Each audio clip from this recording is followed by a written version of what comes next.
말씀은 잠언 17장 15절에서 28절까지 말씀입니다. 악인을 의롭다 하고 의인을 악하다 하는 이는 악하나는 이 두 사람은 다 여호와께 미움을 받느니라. 미련한 자는 무지하거늘 손에 값을 가지고 지혜를 사려함은 어찌미뇨. 친구는 사랑이 끊어지지 아니하고 형제는 위급한 때를 위하여 낳느니라. 지혜 없는 자는 남의 손을 잡고 그의 이웃 앞에서 보증이 되느니라. 다툼을 좋아하는 자는 죄가를 좋아하는 자요 자기 문을 높이는 자는 파괴를 구하는 자니라. 마음이 굽은 자는 복을 얻지 못하고 혀가 패역한 자는 재앙에 빠지느니라. 미련한 자를 낳는 자는 근심을 당하나니 미련한 자의 아비는 낙이 없느니라. 마음의 즐거움은 양약이라도 심령의 근심은 뼈를 마르게 하느니라. 악인은 사람의 품에서 뇌물을 받고 재판을 굳게 하느니라.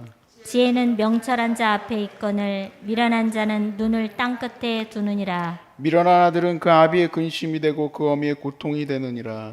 의인을 벌하는 것과 귀인을 정직하다고 때라는 것은 선하지 못하니라. 말을 아끼는 자는 지식이 있고 성품이 냉철한 자는 명철하니라. 미련한 자라도 잠잠하면 지혜로운 자로 여겨지고 그의 입술을 닫으면 슬기로운 자로 여겨지느니라. 아멘. 우리가 삶에서 꼭 만나야 될 사람, 그리고 우리가 어려울 때 꼭 붙들어야 될 사람, 말씀을 사랑하고 하나님을 의지하는 사람이다. 어제 두 번째 주제에서 그렇게 나눴고요. 만나지 말아야 될 사람, 첫 번째 교만한 사람, 세 번째 그 주제에서 미련한 사람이라 했어요.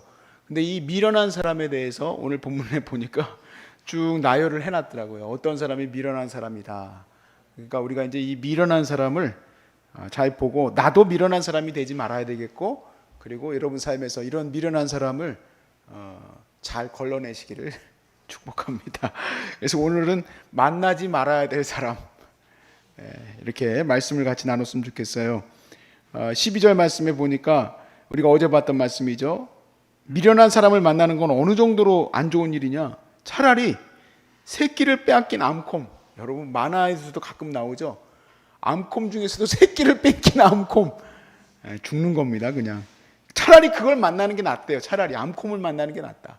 미련한 일을 행하는 미련한 자를 만나지 말 것이니라. 정말 저희 어머니를 보면은 여태까지 고생을 참 많이 하셨거든요. 사람 만나는 것 때문에 많이 고생을 하셨어요. 같이 일하던 사람들 때문에. 그런데 보니까 같이 일하는 사람들을 다 예수님의 사랑으로 만나.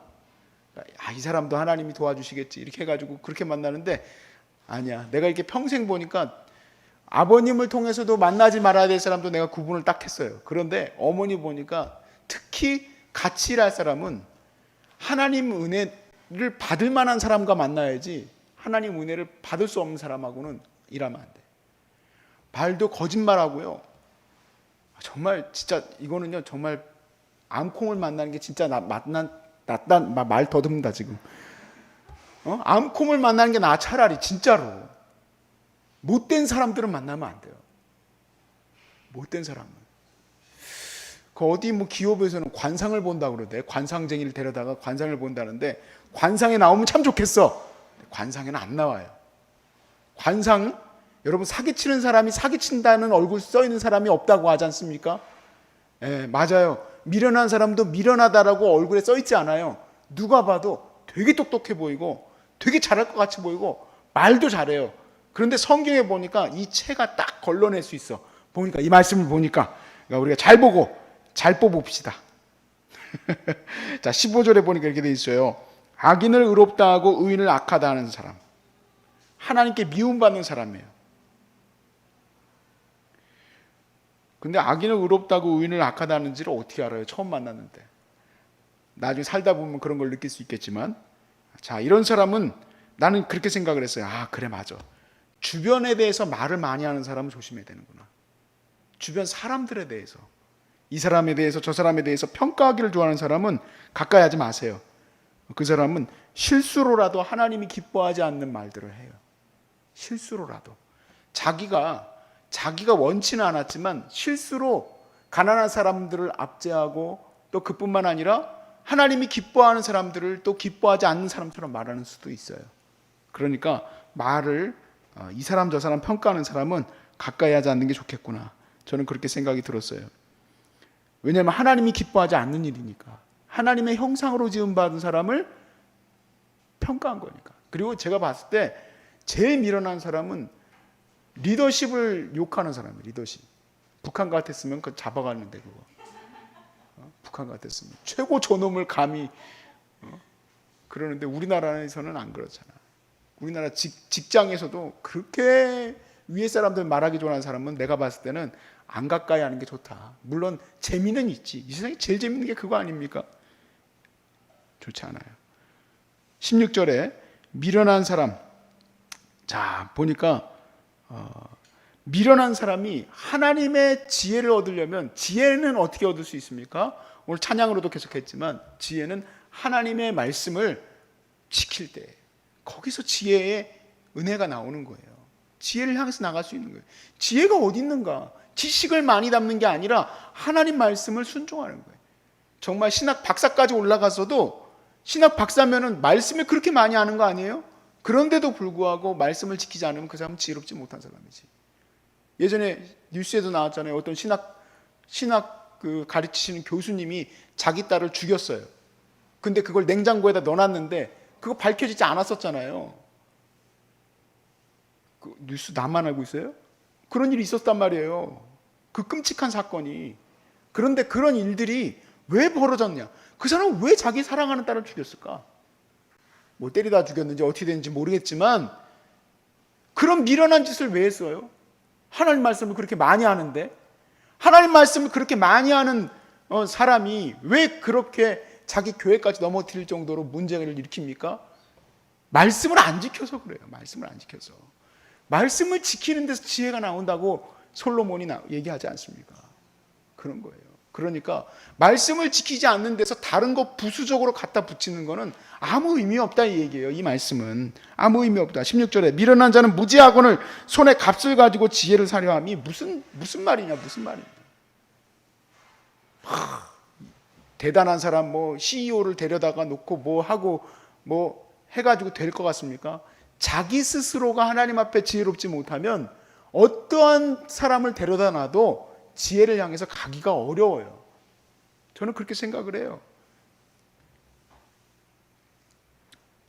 나는 뭐 사람들이 이런저런 말을 합니다만은 이번에 남양이 그 남양유업 아시죠? 남양유업이 그 회장님이 사과를 했었어요. 자기는 절대로 자식들한테 안 물려주고 좋은 사람한테 해가지고 우리가 쇄신하겠다. 그렇게 했었는데 결국에는 그거 다 갖다 팔았다고 그러더라고. 다 갖다 팔았대요. 누구한테. 나 잘 모르겠어 그거는. 근데 팔았다는데 뭐 그걸 어떻게 파냐 뭐냐 막 말하는 사람들 있는데 난 차라리 잘했다는 생각 들어. 누구한테 가서 맡기는 그 사람 스스로가 아이고 참 도대체 뭔 생각을 하고 있는지 차라리 잘했다 차라리. 미련한 자는 아무리 값을 주고 지혜를 살려 해도 좋은 거 갖다 놔도 좋은 방향으로 갈 수가 없고 좋은 사람 데려다 놓고 컨설팅 뭐 해도 결국에는 자기의 무지함 속에서 망하고 마는 거예요. 자, 18절 말씀해 보니까 미련한 사람은 어떤 사람이냐? 보증서기 좋아하는 사람. 그러니까 장담 자꾸 하는 사람은 미련한 사람이에요. 딱 이거 세교도예요. 어떤 사람이 미련한 사람이면 자꾸 장담하는 사람. 목사님 걱정하지 마십시오. 야, 저 대전에 있을 때요. 어떤 교회가 보니까 깜짝 놀랐어요. 이 교회가요. 공원인데 분명히 누가 봐도 공원인데 이 공원 밑으로 교회가 있다라는 거예요. 무슨 일입니까? 그랬더니 그게 저기 선병원이라고 아시는지 모르겠어요. 그 선병원 옆에 있는 교회야. 어떤 분이 장담을 하고 그 땅을 샀어. 그 교회에 있는 그 리더십이. 근데 그 땅이 공원 부지야. 교회를 지어야 되는데 공원 부지를 샀어. 공원 부지는 어떤 거냐? 1층 이상을 짓지 못하는 정도가 아니라 화장실 이상을 짓지를 못해. 거긴 공원이야, 공원. 땅 산데 어떻게 해요? 땅 파고 들어가야지. 그래서 교회가요, 화장실 같이 생긴 거 하나 있고 그 밑으로 땅 파고 들어갔어. 장담하는 거 자꾸 믿지 마세요. 장담하는 거. 여기 써 있어요. 18절에 지혜 없는 자는 남의 손을 잡고 그의 이웃 앞에서 뭐가 된대요? 보증이 되느니라. 보증이 되려고 하는 사람들 별로 좋은 거 아니에요. 나도 마찬가지고 내가 내 스스로가 확신을 가지지 말아야 될 것 같더라고요. 항상 내 스스로 나를 안 믿고 또 뿐만 아니라 다른 사람의 보증도 다시 살펴보고 다시 살펴봐야 돼. 그래야지 이게 맞는 건지 아닌지 알지, 자기가 눈으로 안 확인하고 나서는 어떻게 알겠어. 저는 정말 귀한 정말 부모님을 둬서 하나부터 열까지 의심하는 어머니로 인하여 가끔 화도 나지만 자꾸 이렇게 확인하시니까.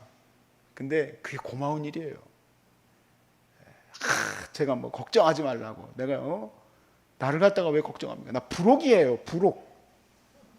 세상에 흔들림이 없는 나이에요. 그러면요, 뭐 안 돼요. 안 돼.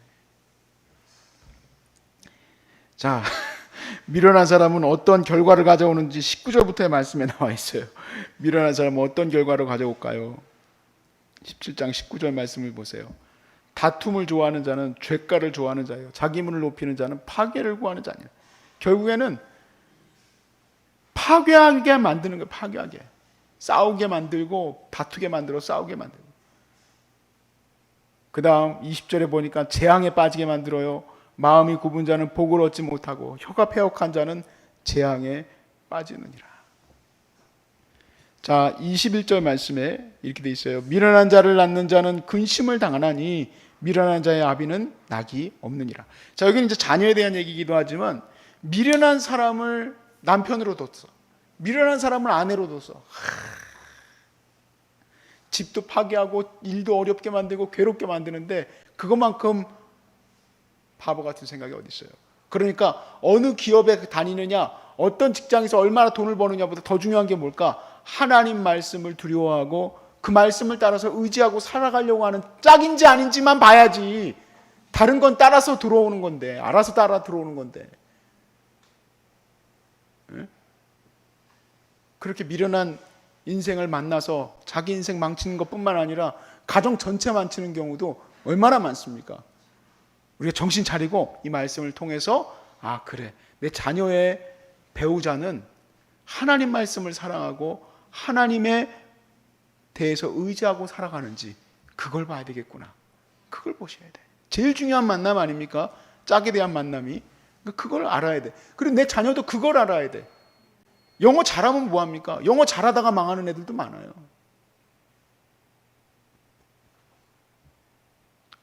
유학 가보시면 알아요. 유학 가보면 거기서 대마초 하고 있고, 예? 그 파티, 그 걔네들 대학 파티 가요. 희한해요. 걔네들 또 특이해. 무슨 뭐 그룹 같은데 모여가지고 뭐 하고 그러더라고. 뭐 미시간을 가든 하버드를 가든 거기에서 걔네들이 어떻게 사는지 아무도 몰라요. 부모들은 보내놓고. 좋은데 가면 뭐해? 제일 중요한 게 뭘까요? 하나님을 두려워하고 하나님을 의지하는 아들이 되면 지혜로운 아들이 되는 거예요. 지혜로운 딸이 되는 거예요. 근데 미련한 아들을 두면 그 아들과 그 딸로 인하여 마음이 근심이 생길 거예요. 근심이.